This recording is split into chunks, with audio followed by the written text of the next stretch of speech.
Rodriguez, parang di naman ho ata makatotohanan yan. Pero ang sigurado ho dito mga kababayan, Senator Bato de la Rosa, palakpakan, pasok na ho yan. Senator Philip Ipe Salvador, palakpakan, pasok na rin ho yan. Ha? Congressman Rodante Marcoleta. Yung mga merong red diyan, yan ho yung mga kandidato nating pasok na sa Magic 12. At ang pinakahuli, Kong Marcoleta, pasok na rin ho. At itong si Senator Bato de la Rosa at itong si Senator Christopher Bongo. Palakpakan, napakagandang balita ho niyan. Apat na ho sa mga kandidato ni Tatay Digong. Itong matindi dito walang malaki ang mga rally, walang pondo, social media lang ho talaga. Social media lang ho talaga puhunan, ika nga, di ba? Mga vlogger, mga pag-iikot nila sa iba't ibang bahagi ng Pilipinas. At saka ang pinakamatindi ho dito, yung mga taga-suporta ni Tatay Digong na pinapaniwalaan ang mga sinasabi ni Tatay Digong na dapat ho nating suportahan ng mga kandidato nito si dating Pangulong Rodrigo Duterte para kahit papaano maibsan ho natin ang napakalalang sitwasyon ngayon ng ating bansa. Ano ho tayo dyan mga kababayan? Kailangan ho nating magtulungan. At dito naman ho sa bahagi ng video natin na to, merong tanong itong si Ma'am Cathy Binag. Naku, yari ho tayo dito. Chis Escudero, ikaw na naman ang paksa ngayong araw na to. Ikaw kasi masyado kang, masyado magpahalata. Masyado kayo nagpapahalata. Chis! So, ayaw mong ilantad sa sambayan ng Pilipino ang totoong nangyari sa illegal na pagkahuli ni PRRD. Teka, bakit kaya? Bakit nga ba? Hindi, sinabi na nga ni Chis, ikaw naman madam. Sabi nga ni Chis, di ba? Walang irregularity. Di ba? Sumunod sa proseso, yung pagpapadala dito kay Tatay Digong, diyan sa The Hague, Netherlands. Base ho yan sa ating Senate President. Ika nga nila planchado, walang problema. Sumunod sa due process, sumunod sa batas. Walang hindi nayurakan ng ating sovereignty. Walang nalabag na batas sa ating bansa dyan. So, sabi yan ni Chis Escudero, di ba? At ngayon naman mga kababayan, itong si Chis at itong si Aimee, silang dalawa ang nagbabangayan. Pero magkagayon pa man, ito hindi pa rin ho natin boboto yang si Senator Aimee Marcos. Kahit anong gawin ho niyan sa Senado, hindi ho natin siya iboboto. Yun ang sigurado. Pero yung mga nangyayaring development ho ngayon, sabi nga nitong si Senator Robin, wala na tayong magagawa. Tapos na, ika nga, dandil na, ika nga ni Boying Remulla. Wala na tayong magagawa doon. Nandun na si Tatay Digong. Kumbaga pagsuporta na lang daw dito kay Senator Aimee Marcos yung pagdalo nila dyan sa hearing na yan. No? Pero nga din dito, kahit ano pa mang dyan, kahit ano pa mang maging resulta ng hearing na yan, asigurado ho dito, kahit papaano, naliwanagan yung ating mga kababayan. Yung tipong dahil pagka pinag-usapan niya sa Senado, sa ayaw sa gusto ng GMA, ng ABS, ng News 5, ng ANC, papasadaan ho nila yan. Kasi marami hong hindi ipinakitang anggulo doon sa pang-aabusong ginawa ng administrasyon, doon sa pagpapadala kay Tatay Digong dyan sa The Hague, Netherlands. Tama mali. Yung mga ilinalabas nitong si Ma'am Kitty Duterte, yung anggulo ng mga kamera ng dito sa kay Tatay Digong, hindi ho pinapalabas ng social media yan. Pero pagka napag-usapan yan dyan sa Senado, kahit pa paano, sa ayaw sa gusto nila, mapag-uusapan ho nila yan. Kasi live yan Ika nga, nalagay na rin sa record ng Senado lahat ng kasinungalingang sinambit ng mga ibang resource person dyan sa nangyaring hearing na yan. Senate President Francis Escudero on Friday na ba ngayon? Naku, Friday na nga pala. Grabe, ang bilis ng panahon ang bilis ng araw, Friday na nga pala. So, sa Monday na ho tayo makakapagpadala nito. Or Monday or Tuesday. Monday or Tuesday. So, by next week, lahat ng nag-email sa atin na papadalan natin, by next week, nandiyan yung mga damit nyo. Sen Aimee Marcos to refrain from using the Senate as a platform for her own personal political objectives. As she, ito. Sa baba na lang ho. Escudero tells Aimee Marcos don't use Duterte arrest probe for personal political objectives. Okay lang ba sa yon? Senator Aimee Marcos? Ginaganon-ganon ka na, wala na ho talaga. Kada isang senador dyan independent. Diba? Lalo na kung ikaw ang committee chairperson, ano yan, kumbaga, mandato mo na imbestigahan yung mga irregularidad na nangyayari ngayon sa ating bansa. Yan ba yung tinutukoy nitong ang tawag dito, Congressman Rodante Marcoleta na oversight? Yan ba yung tinutukoy niya? Paano pagka si Kong Marcoleta na, Chis Escudero, ang tatrabaho sa electricity? Anong sasabihin mo? Kong Marcoleta, don't use your ganito-ganyan para maitulak mo yung ano na yan. Ganun ba gagawin nyo? Pipigilan nyo rin ho ba? Ngayon, ang sinasabi ko sa inyo, sa mga susunod na panahon, kung ano man, ang pwestong takbuhan ng visit na kilay na yan, huwag nyo iboto yan.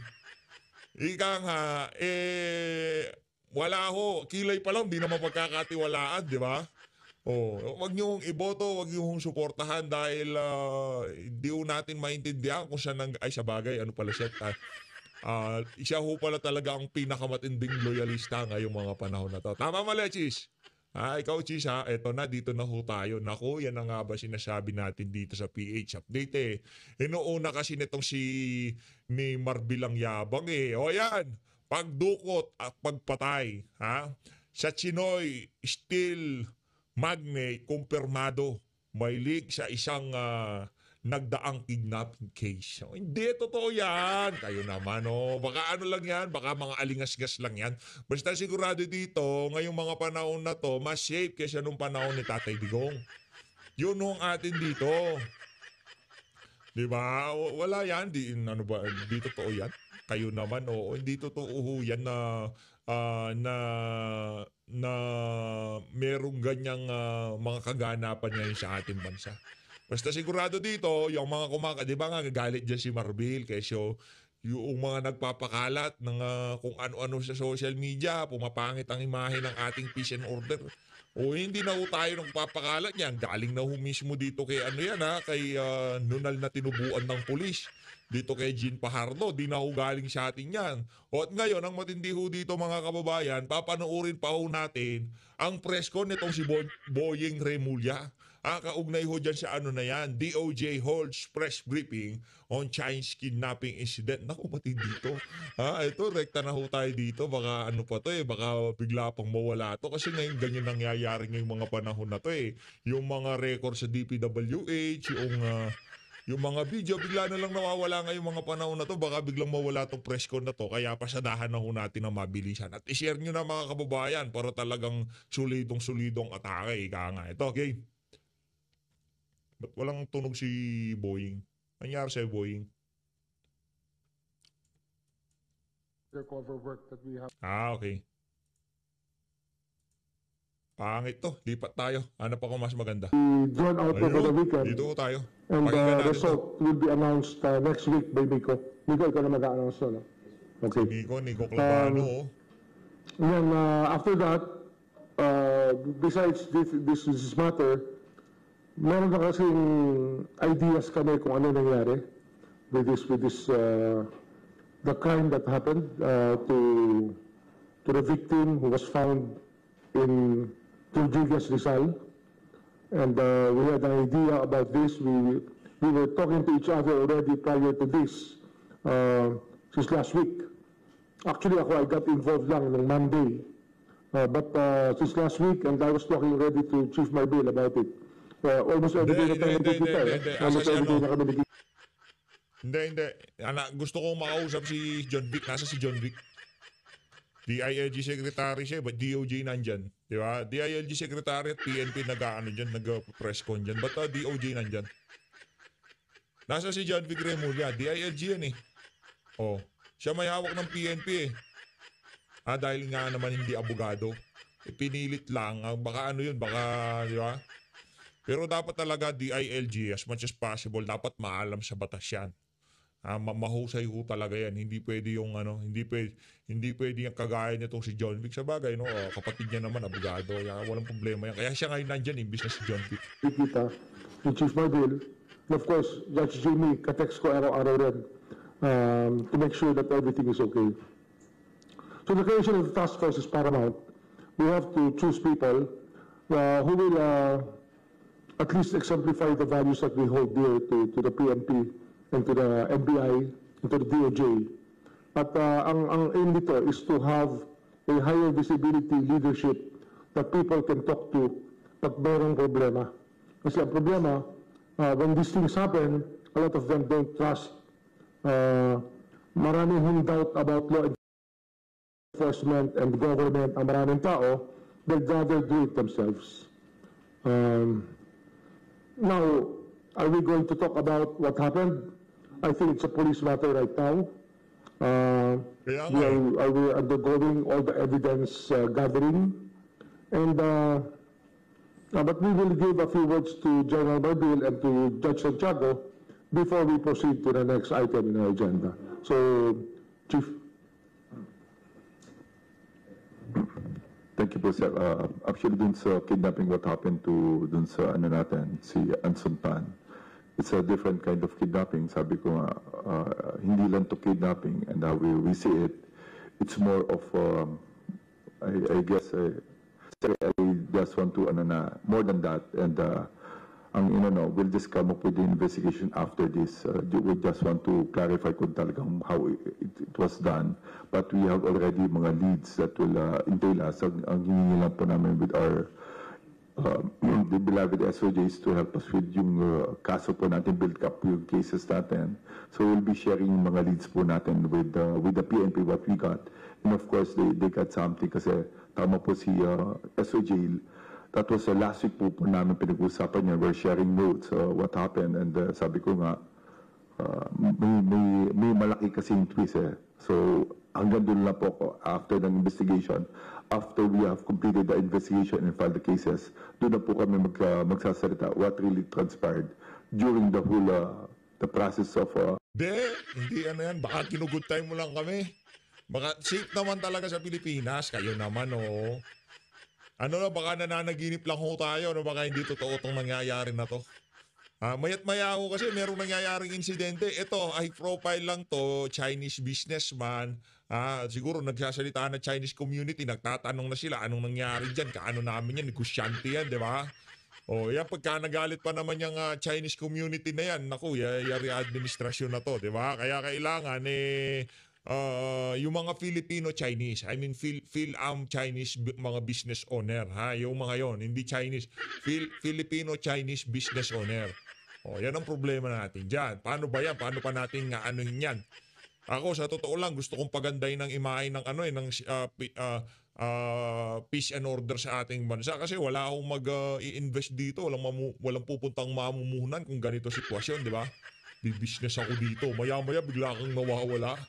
Tapos meron tatawag sa kapamilya mo, manghihingi ng $100 million, di ba? Yun ang problema doon, di ba? Sa tingin nyo ba natutuwa tayo sa mga ganitong klaseng kaganapan dahil administrasyon to ni Marcos Jr.? Hindi ko tayo natutuwa. Dahil pagka merong nangyayaring ganyan, yung mga oportunidad para sa mga kababayan natin na dapat sana ay magbibinipisyo sa mga papasok na mga mamumuhunan sa ating bansa ay hindi ho mangyayari dahil sa mga ganitong klaseng kaganapan. Kaya lalo hong sasadsad ang ating ekonomiya, ay ano ho yan? Domino effect yan. Domino effect ho yan. Yang nangyayari na yan. Pagka ang inatupag nitong mga individual na to kung paano patahimikan mga taga-suporta ni Tatay Digong, paano habulin yung mga taga-suporta ni Digong, tuloy-tuloy lang ho, paulit-ulit lang ho ang mangyayari. Ilalagana pa yung illegal na droga, kriminalidad, kaliwat ka ng problema sa administrasyon na to. Madami ho kayong trabaho. Madami ho kayong trabaho. Yung pinakamalaki trabaho na talagang tinatarget nyo na mapadala sa ICC si Tatay Digong, mission accomplished na kayo doon. Ngayon naman sana itutukan nyo na ho yung peace and order ngayon sa ating bansa. Di ba?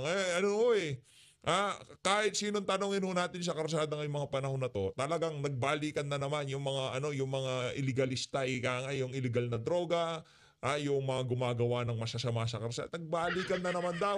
Hindi ho sa atin ang gagaling yan. Pag nasakay ho kasi tayo ng tricycle, ng Grab, tinatanong ho natin, Brad, kumusta yung sitwasyon ngayon sa karsada? Kumusta? Marami bang loko-loko? Sir, nagbalay ka na naman yung mga adik.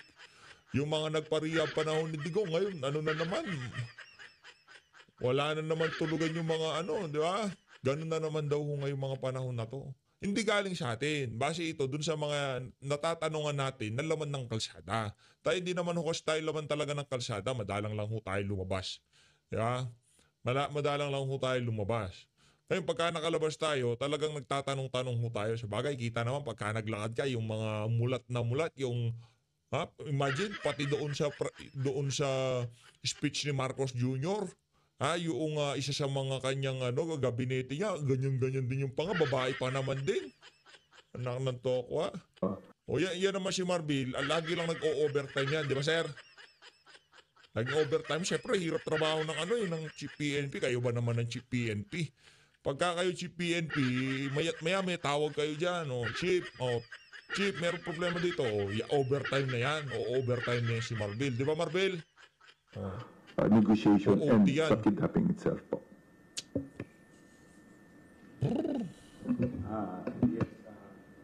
Ito yung ito yung tumatrabaho sa mga vlogger eh. Diba? Ito yung mga kakaso sa mga vlogger na na mga naglalabas sa mga kaganapan sa ating bansa. Ito yung, kumbaga, ito yung bataan ni Marcos Jr. Ika nga.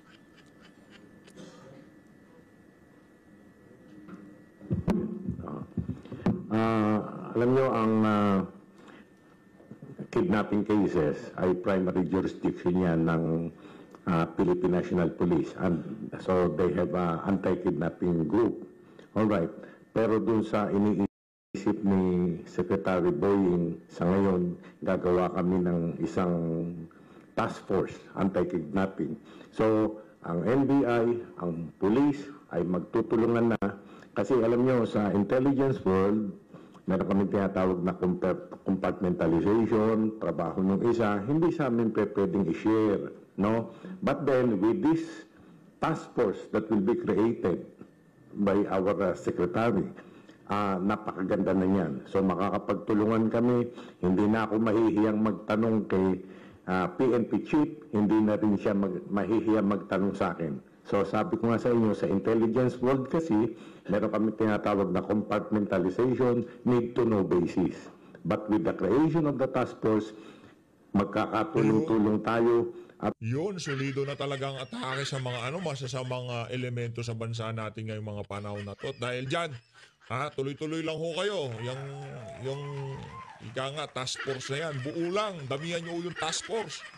Kasi marami tayong ito nga, nandito nga ang mga different na organization, Chinese, Filipino Chamber of Commerce, ganyan, naaalarma na sila. So don't be alarmed. Nasa ano pa yun lang naman Yun lang naman ho talaga dahilan. Pero kung ordinaryong Pilipino lang yan, wala na yan. Pero dahil mayroong boses itong itong mga Filipino-Chinese business mga business of Chamber of Commerce o kung ano pa man. Diba? May boses sila kasi may pera sila. Diba? Maano yan kumbaga, meron silang pagka nagsalita sila dahil isa yan sa mga linalapitan ng mga politiko. Sa totoo lang, pagka malapit na kampanya, naku, yung mga yan? Sila talaga yung mga linalapitan dahil hindi na yung mahal ang kampanya. Kaya kailangan pakinggan yan pagka merong pakiusap, merong higa nga. Pero ordinaryong Pilipino, naku, walang ganyan, wala namang ganyan. Treatment nga yung mga panahon na to.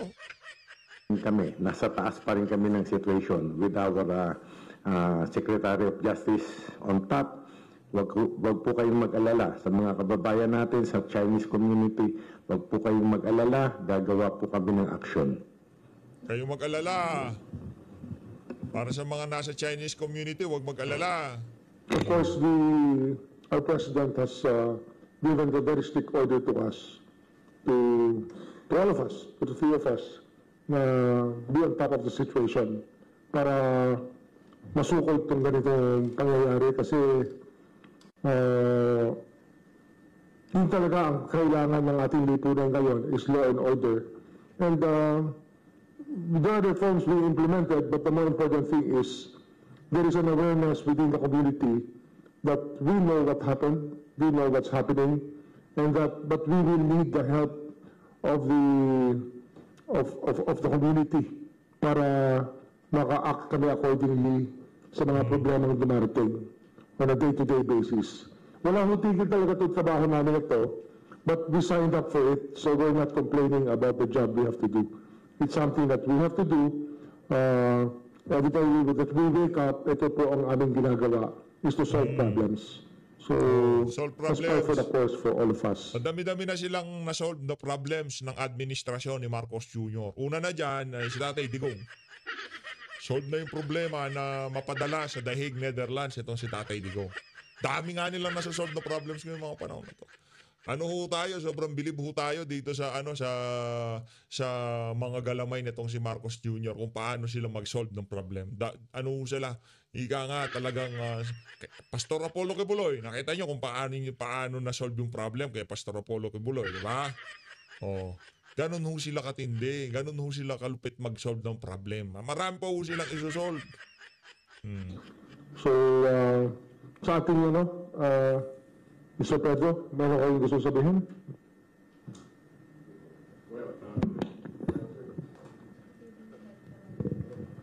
Sir, let me first Naku, express ito yung ano eh. Ito yung maingay sa social media eh. Hindi! Palakpakan mo si Marcos Jr. para sa Filipino-Chinese community. Ano sila, yung panahon ba ni Tatay Digong merong nangyaring ganyan sa inyo? Oh, yan ang sinasabi natin. Hindi, pero ano ka, di ba Brad? Parang malakas ang kabit mo kay Marcos Jr. eh. Isang araw talagang pinagtatanggol mo. Hanapin ko nga yung post nung hinuli si Tatay Digong tapos nagbibida-bida ka. full confidence Ito siya, ito siya. representing Teka those lang. who are present this morning with our Honorable Secretary of DOJ, Secretary Remulla, together with our Chief PNP, General Marbil, at saka NBI Director Bautista. Santiago, hindi pala Bautista, mali. Anyway, the three of them is here. Together with, nandiyan pa tinulungan din kami ni Immigration Deputy Daugan. Andito pa si Yusek Sanares. Nandiyan din yung BI Commissioner Diado. All of them are doing their best to help us, and we're very confident that this issue will be addressed very soon. Sooner than soon. Kasi ito po natatakot yung mga business community dahil po sa kidnapping nito, kasi this is very unique eh. Hindi lang kidnapping, binayaran na, pinatay pa. Ito ang ayaw namin. So ito ang nag-create. So hindi pa rin totoo yung yung sinabi nila na nakita na lang yung bata. Konektado daw doon, 'di ba? Yung yung Filipino Chinese na 'di ba? Sinasabi ng nakita lang, binayaran na ho pala. Grabe, laki palang matindi ho itong nangyayari ngayon sa ating bansa. Ang tanong, ano ho kayo, buksan nyo ho mga mata nyo dyan. Kasi eleksyon ngayon, ha? Kung mabilis ho kayong mag-isip, eleksyon ngayon, ha? Marami nangangailangan ng pera, o malalakas ang loob nila. Ba't kaya malalakas ang loob nila? O kung ako sa mga kababayan natin, bilis-bilis, isuot nyo na yung inyong mga thinking hat, ika nga, ilagay nyo ganyan. O malalakas ang loob, nagbayad na ng ransom, panahon ng kampanya, anong meron dito sa mga individual na to? Buksan nyo ho ang inyong mga mata. Dito sa administrasyon na to, maraming illegalista. Yung iba nga na pagbibintangan pang nagpupulburon, di ba? Naku, pag nangailangan ng pera yung mga yan, lalo na yung mga, di ba, yung mga...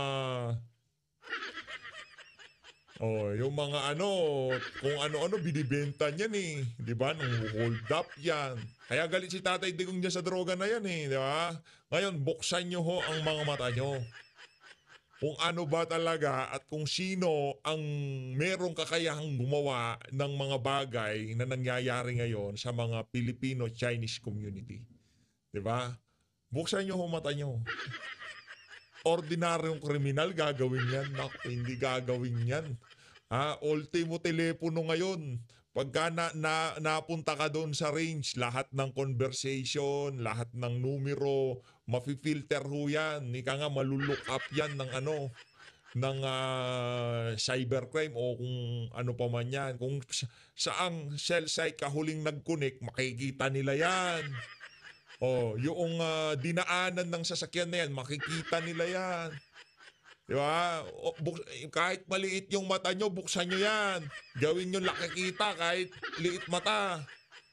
Baka na ano lang, di ba? Hindi nyo alam eh. Di rin natin alam, pero subukan yung suot itong mag-isip tayong sabay-sabay. Binigay ang ransom, malakas ang loob, panahon ng kampanya. Isip. Sino ang may kakayahan? Ordinaryong kriminal? No way! Di mangyayari yan. So much apprehension on the business sector and even in the population. It's not just the Filipino-Chinese. I'm sure even the Filipinos are. Hindi kami nababahala. Wala kami $100 milyon na ipagbabayad sa mga yan. Walang ganon ordinaryong Pilipino. Hindi gagawin sa ordinaryong Pilipino yung brad. Nagtataka kung bakit nangyayari yan, di ba? Nakita mo sa litrato, bugbog sarado. So this kind of crime should not be tolerated, should not be accepted here in this society, especially here in the Philippines. So we're very happy. I don't know if that's the word to use. Mali yata yung happy. Palitan natin yung happy. We're very assured, okay? We're very confident that we will get on top of this issue and hopefully something good. Ang lagay ganun-ganun na lamang ba yan?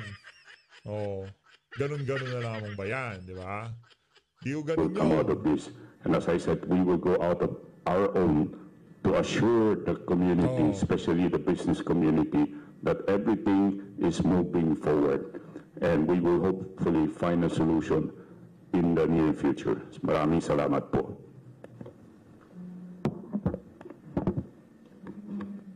There will be hotlines given, meron kami mga numbers na bibigay the next few days para hotlines na pwedeng nagbigay ng tip, magsumbong, whatever is needed by the community. These hotlines will be functioning within the next few days. And hopefully the DOJ will be running the hotlines together with another hotline of the DOJ. Sa DOJ po, isang Secretary Nikki T will take charge of it. At kasi wala pa si Secretary John Vic is coming in tomorrow night. Kasi he was set on a mission by the President.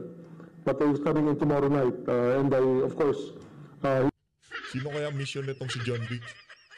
Saan kaya nagpunta si John Vic Remus? Sino kaya mission niya? Nako, Madam Boljak, ingat po kayo. his non-appearance here, it just means that he was busy with something else abroad. Pero pauwi na siya. He's coming home very soon to take care of this thing also, no? Para maasikaso rin lahat ng kailangang asikasuhin dito. And I'd like to thank the Chief PNP and Judge Ginny for coming over. And of course, our Chinese community leaders who are here to give their sentiment, and we had the dialogue earlier. Pero siguradong makikita ng taong bayan, hindi ito pakitang tao, pero ito po yung genuine reach out sa bawat isa para mas mabilis ma-solve ang mga problema. And maybe we can take a few questions from the Good luck doon sa mga mga mamumuhunan na nagbabalak na magtayo ng komersyo, business sa Pilipinas, ha. Ano lang ho ito, konting tiis na lang. Pagka naupo na si VP Sara, mawawala ho lahat ng mga yan. Kaya tiis lang ng konti. Palsipigado mga nakaupo kaya ganyan ho mga nagiging resulta. Kasi yung ang papangit ng shot call nila dito sa mga nangyayari na to, mga abogado, natuloy nga nag-aral, pero yung mga decision making nila puro palsipikado Di ko natin sinasabi magaling ho tayo dito. Sinasabi natin dito, sana naman pagtuunan ng pansin yung mga bagay-bagay na talagang direkta nakakapekto sa pamumuhay ng ordinaryong Pilipino. Ngayon, na-stuck ang kalahati sa mga Pilipino diyan sa issue ng pag-illegal o maanumalyang pagpapadala kay Tatay Digong diyan sa Dahig, Netherlands. Hindi pa rin tayo natatapos doon sa issue na yun. Kung inaakala mo, Secretary Boying Remulla, na matatapos na ho yung issue na yun, nagkakamali ho kayo. Lalo na pag merong nangyaring masama doon kay dating Pangulong Rodrigo Duterte. Lalo na pa pagka meron hong nangyaring ganun sa kanya sa dahig. Huwag naman sana. Tayo ho nananalangin na makita niyang maging presidente itong si VP Sara. Media. Maraming salamat, Secretary Remulla. I'd just like to remind the media to introduce yourself and the network that you are representing. Let's limit the questions to two. One question and another follow-up. Maraming salamat. Go ahead, ma'am. Good afternoon po, gentlemen. I am Camille Samonte from TV5. Sir, I'd like to ask, prior to the kidnapping and killing case of Anson Kay, meron na rin kinidnap yung Chinese na estudyante, no? This is recently. Meron na rin bang mga unreported cases within the Chinese community na nakaka-experience nito but they just remain quiet? Hindi lang kasi Secretary Remulla, you mentioned na may trust issues with the law enforcement agency kapag nakakaranas nga sila ng mga ganitong incident. In our meeting earlier, we touched upon this. There were some unreported incidents, actually. Many families chose not to cooperate with law enforcement, and we only found out kung tapos na. That's why I really welcome the leaders of the Filipino-Chinese community who are here right now to conduct a dialogue para we try to reestablish the trust in government. Kasi nga, in the very end, pag hindi tayo nag-cooperate, hindi natin mahuhuli ang gagawa. Ang issue dito, ang nakikita talaga nating issue dito, yung mga masasamang elemento, nakikita nila na masyadong busy ang pamahalaan doon sa mga bagay na hindi sila naaapektuhan. Kaya talagang namihasa itong mga illegalista na to. We'll all be father to them. Pakain tayo, papain lang tayo lahat sa kanilang mga gawain. Kaya kinakailangan talaga cooperation ng community tsaka ng enforcement dito sa bagay na to. Of course, ang isang part ng dialogue namin is about prosecution. Saka sana napunta yung Confidential and Intelligence Fund ng PNP, ng DOJ, ng DILG para malaman ang punot dulo nito kaganapan na to. Kung ganun palang nalulustan tayo ng mga ganyang klaseng insidente at di natin natutukoy kung sino may pakana, siguro yung ginawa kay VP Sara, kailangan na rin siguro natin tanggalin intelligence and confidential fund itong mga ahensya na to. And we assure them that we will also make representations with the Supreme Court for special courts to be drawn up just to hear cases of this nature. Kasi urgent concern to sa ating bansa.